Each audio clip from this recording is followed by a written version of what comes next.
সকল জল্পনার অবসান ঘটিয়ে ইরানের ৩টি পারমাণবিক স্থাপনায় বিমান হামলা চালায় যুক্তরাষ্ট্র। এ ঘটনার আগেই তেহরান হুঁশিয়ারি দিয়েছিল, সরাসরি হামলা হলে তার প্রতিক্রিয়া হবে কঠিন এবং সরাসরি। তারই ধারাবাহিকতায় এবার ইরানের সর্বোচ্চ নেতা আয়াতুল্লাহ আলী খামেনি এক বিবৃতিতে জানিয়েছেন, ইরান কখনো কাউকে আঘাত করেনি, তবে কোনো পরিস্থিতিতেই অন্যের আগ্রাসন মেনে নেওয়া হবে না। তার সামাজিক যোগাযোগ মাধ্যমে প্রকাশিত এক বার্তায় তিনি লিখেছেন, আমরা কারো আগ্রাসনের কাছে মাথা নত করব না, এটাই ইরানি জাতির যুক্তি। এই মন্তব্য এসেছে এমন সময় যখন কাতারে অবস্থিত মার্কিন বিমান ঘাঁটি আল উদেইদে ইরানের ক্ষেপণাস্ত্র হামলার ঘটনায় মধ্যপ্রাচ্যে উত্তেজনা চরমে পৌঁছেছে এবং আন্তর্জাতিক প্রতিক্রিয়াও আসতে শুরু করেছে। খামেনির বক্তব্য ইঙ্গিত দেয়, ইরান যে কোনো ধরনের আগ্রাসনের জবাবে কঠোর প্রতিরোধ চালিয়ে যাবে।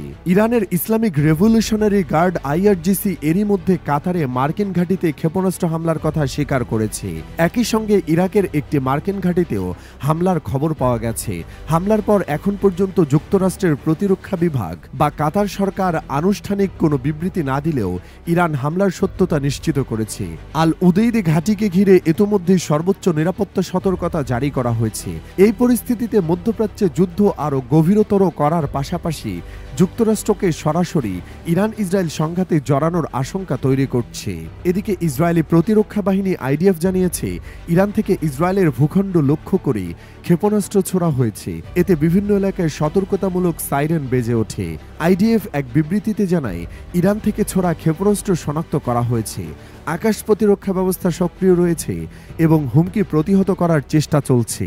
টাইমস অব ইসরায়েল জানায়, দেশটির উত্তর ও দক্ষিণাঞ্চলের একাধিক এলাকায় সাইরেন বেজে ওঠে। স্থানীয় বাসিন্দাদের নিরাপদ আশ্রয়ে থাকতে বলা হয়েছে যতক্ষণ না নতুন নির্দেশনা আসে।